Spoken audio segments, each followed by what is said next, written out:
嗱，人哋幾百公里啊，我哋都係為咗食我呢隻鵝啊！嗱，我做呢隻鵝咧，一滴水都唔使放噶，連奧運冠軍武大靖啊，都食到舐舐你啊！順德火焰黑中鵝上菜。Hello， 大家好，我係太陽哥，今日同大家分享一道咧順德火焰鵝，配料表喺度，自己睇。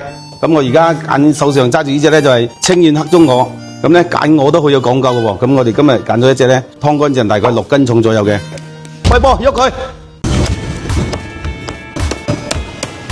嗱，啲鵝咧斬到咁大嚿 size 就啱噶啦。嗱，隻鵝咧已經斬好啦，咁我哋而家簡單調下個底味，將所有嘅味料一定要撈勻勻嘅啊！一陣煎嘅嗰陣時，燜起上嚟咧就比較入味嘅，醃佢15分鐘，咁咧就 OK 嘅啦。而家開始猛鑊陰油煎隻鵝，煎到佢兩邊金黃色，將所有嗰啲油脂逼晒佢出嚟，咁樣燜出隻鵝咧先會夠香夠滑。嗱，啲鵝咧煎出嚟啲鵝油咧，千祈唔好倒咗佢喎，唔好浪費喎，因為啲鵝油煮餸係非常之香嘅。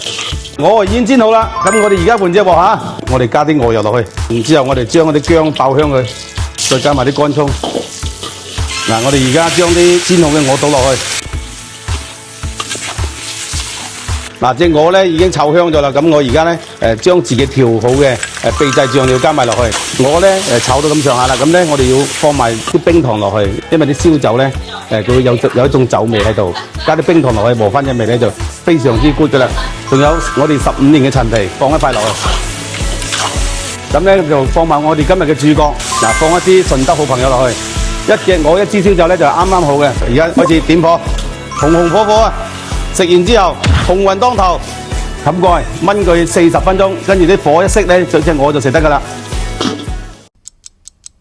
OK， 時間到，我哋睇睇咩料先。哇，正到一陣陣嘅酒香味撲鼻而嚟啊！正。嗱，而家啲鵝咧燜好啦，我哋而家再加翻少少蒜苗落去，咁食起上嚟咧更加香味嘅。嗱，鵝啊燜好啦，整翻啖先。